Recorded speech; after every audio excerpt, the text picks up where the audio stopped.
There's a stash of cleaning products that I always have on hand, and whenever I'm running low, I make a mental note, or I actually write it down, that I need to refill. These are things that have been in my staple of cleaning supplies for years, and I thought I would share with you today the 5 things that I always have when it comes to cleaning. They're the top 5 things because I use them extensively, and some of them I use for multiple things. The first thing that I always have on hand is white vinegar. I use white vinegar in my cooking, but it's also one of the best things for cleaning. Cleaning certain things. If I have parts of a water bottle, for example, that I've rinsed out and with soap and water, and I just really want to sterilize, I'll put some white vinegar into a bowl with water and just soak those parts. It's great for disinfecting things like the toilet seat.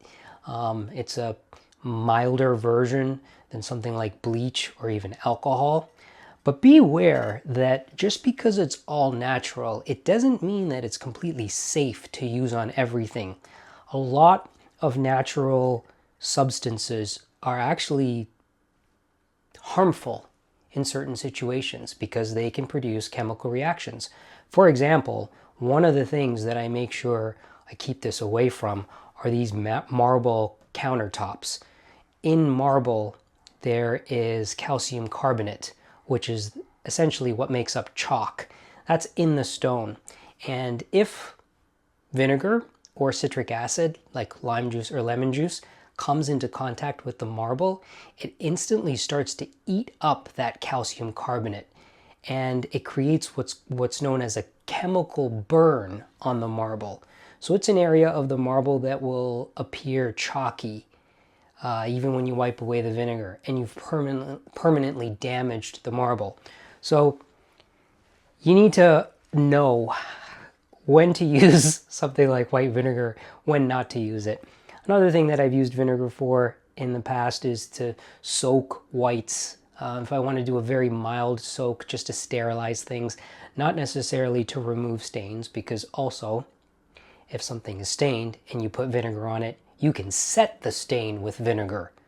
So this video is not about the ins and outs of stain removal or how I actually use these things, but the actual substance itself and how versatile it can be. White vinegar, that's number 1. I always have white vinegar. The second thing that I always have on hand, always, is dish detergent. And I grew up using just one brand. It's what my mom used and what she swore by because it was mild on her skin. And that was Palmolive soap, the ubiquitous green dish detergent.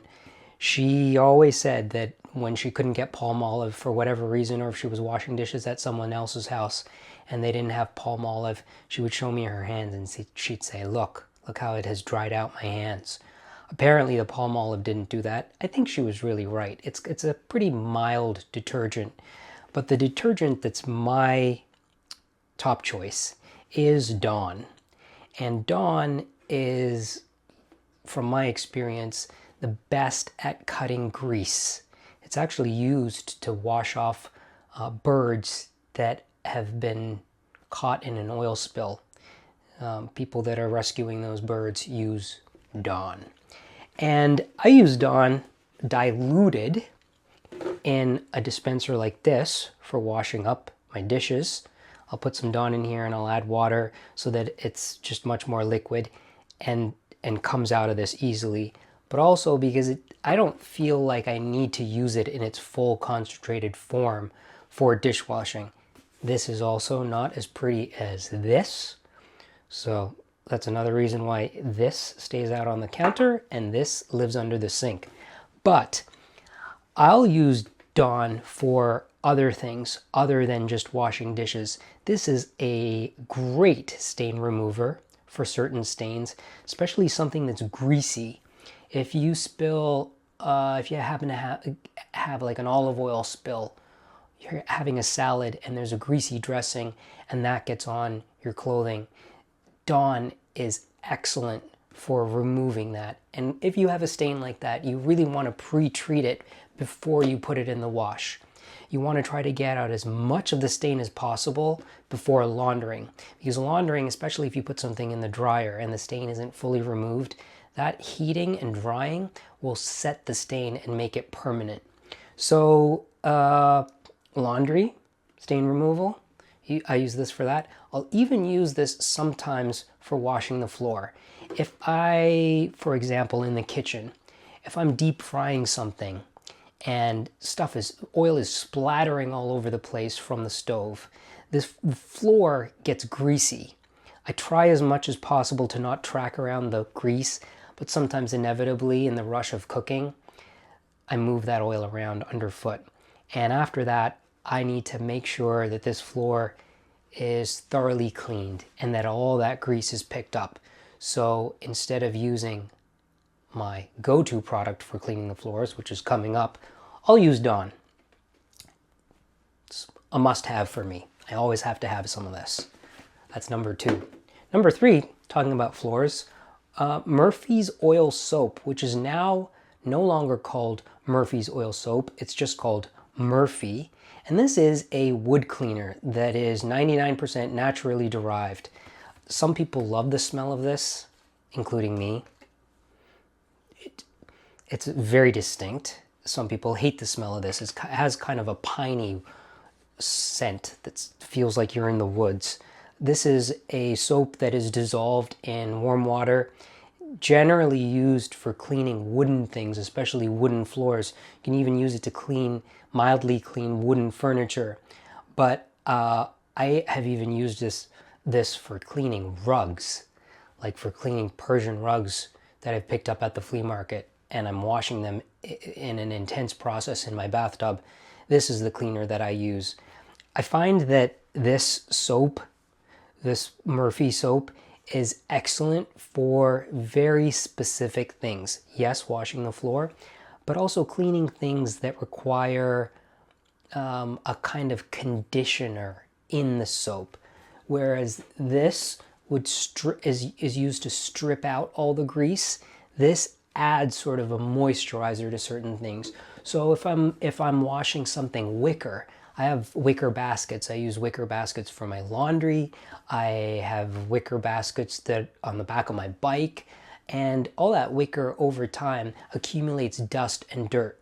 So every now and then, when it is sunny outside, I will fill up my bathtub with water and Murphy's Oil Soap, and I will put the wicker in there and scrub it down using a scrubbing brush. And then I will rinse those wicker things and I'll put them out on the fire escape to dry. You don't want to put things out in the direct sun because that intense heat can crack the wicker. But if it's sunny outside and there's a shady spot, that's where you put your wicker out to dry. I love this stuff. Again, when I'm running low, I make a mental note that I need to restock my Murphy soap, Murphy's Oil Soap. It's over 100 years old, since 1910. Next on the list is Mrs. Meyer's Multi-Surface Everyday Cleaner. This is an excellent general purpose cleaner. I use this in my sinks sometimes. I use different things at different times. I mean, sometimes when the sink is just, it doesn't need an intense cleaning, but I've made like a tuna fish sandwich and I feel like I just want to make sure that that smell isn't lingering in the sink. I'll use some white vinegar and hot water to rinse out my sink. Sometimes all it needs really is a spritz of this Mrs. Meyer's multi-surface cleaner. I think this is the lavender scent, but this stuff is great. It smells great. If I have a spill on the floor, like just a little spill, and I'm not going to mix up a solution of this in a bucket of water, I'll just spritz on a little bit of this stuff to pick up that spill. And it does a great job also of really clearing grime and grease. This is an excellent product to use in your bathtub. You can spritz the tub. A tub builds up a lot of grime even if you're just showering in there. And this stuff very easily lifts up the dirt without the need for a lot of scrubbing. Love this stuff, Mrs. Meyer's Everyday Cleaner. And then the last thing is Barkeeper's Friend. Barkeeper's Friend, the powdered cleanser. I use this on very specific things that especially if it needs a deep clean, like the sink. If the sink needs a really good scrub, this is a mild abrasive on my porcelain sink. So I will wet the sink, put the powder down, put on gloves, use a sponge, and really get in there. And it'll, like if something's caked onto the sink, cake batter, pancake batter, that kind of thing, this is what I use, Barkeeper's Friend. This is also an excellent stain remover for certain things. There are certain stains that I've gotten onto clothes that just will not come off with anything else, even like laundry stain remover, like a rust stain, or very interestingly, stains from sunscreen. Sunscreen has certain products in it that leave like an orangey yellowish ring, especially around the collar if you're wearing something white, and nothing gets out that stain except Barkeeper's Friend.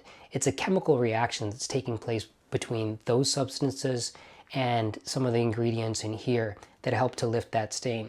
So the way that I use this for stain removal is in a little bowl, I'll mix some of this powder with water to create a paste. Wearing gloves, I'll put the paste on the stain, and then I'll really just rub it in with my gloved hands and let it sit there for 5 or 10 minutes while it stays damp, and then I'll rinse it out manually in the sink, and then I'll throw the thing in the laundry. And I have to say that this has been a lifesaver for removing stains on certain things that I was just convinced I couldn't get out. This is kind of like a last resort because it's very intense to put on cloth, but it works. It also works to clean cookware. Cookware like Le Creuset, enameled cast iron, where the inside is a beautiful creamy color, and then with use sometimes it just gets marked up. And if you want to get it looking brand new again, this is a safe product to use on the inside of enameled cast iron. I love this stuff, love Barkeeper's Friend. Those are the 5 cleaning products, I consider this a cleaning product as well, that I always have on hand. And then the 2 other things that I should just mention that are the tools that I always have are a pair of rubber gloves. This also came from my mom. My own mom always had rubber gloves under the sink in case she needed to do anything more intense than cleaning with dish detergent. And sometimes when she had a lot of washing to do, even if it was just with the Palmolive, she would put on rubber gloves. And I picked up that practice. I picked up that practice when I moved out on my own. I always have a pair of rubber gloves under the sink. They, in a way, also just help to put you in the zone for cleaning. It's kind of like putting on a uniform for work. Putting on the rubber gloves, just it does something to you on a mental level that helps you get into the zone. And that's an important thing. I have found that on nights when I've had a dinner party, people are over, we've had a great time, I've done a bunch of cooking in the kitchen, and then we have our food, we have our wine, we have our drinks, and everybody leaves, and it's 1 a.m. or 2 a.m. And I find that I'm actually motivated to do the dishes. I'll put on some quiet music, I'll come into the kitchen, and I'll put on my gloves, and the moment that I put on the gloves, I feel like, okay, I'm great to go. Great to go for another half an hour or hour of washing everything up. I fill the sink with hot soapy water. I have a method of starting with the glasses first and then working my way from least greasy to greasiest. Pots and pans are done last. But the gloves, interestingly, play a very important role in making me want to do that job. So I always have gloves. I also like to have fun with rubber gloves. If I'm in a hardware store, that I have never been in before, I'll look in the section where they have rubber gloves to see if there's anything interesting. And every now and then there is something that looks like it's great quality or it's thicker rubber, and I'll get them and I'll just try them out. So these are my recent acquisition from Full Circle, and I got them because they were gray. I'd never seen gray rubber gloves before. They're also flocked on the inside, so they feel very comfy, and the gray matches the cupboards. Very vain, but that was the incentive to get these gloves. The last thing that I'm going to talk about is a product that I always have on hand. This was a total game changer. I was introduced to this by the mom of a friend of mine, and it is a product called the White Green Cloth. And the White Green Cloth is just a very thin cloth that feels kind of paper-like. You soak it with hot water, with very hot water, and then you wring it out completely. And this picks up so much dirt and will leave the surface dry and streak free without any cleaning products, just water. You don't even put soap on this. It's amazing. I use this for cleaning my fridge. I use it for cleaning glass. I use it for cleaning mirrors. I even use it on the stove and the vanity in the bathroom. I have one of these in the kitchen. I have one of these in the bathroom. And after a while, when they start to get kind of really worn out, I'll replace them with a new one. This endeavor was started by a single mom who was traveling from like farmer's market to farmer's market with this product, and she's been doing this for many years. And I always have one of these on hand. Always, always, always. I'll put a link in the description of this video to the White Green Cloth. Those are my cleaning staples, the things that are in my arsenal of products to tackle the grime, to tackle the dirt. If you're unfamiliar with any of these, try them out. Let me know what you think.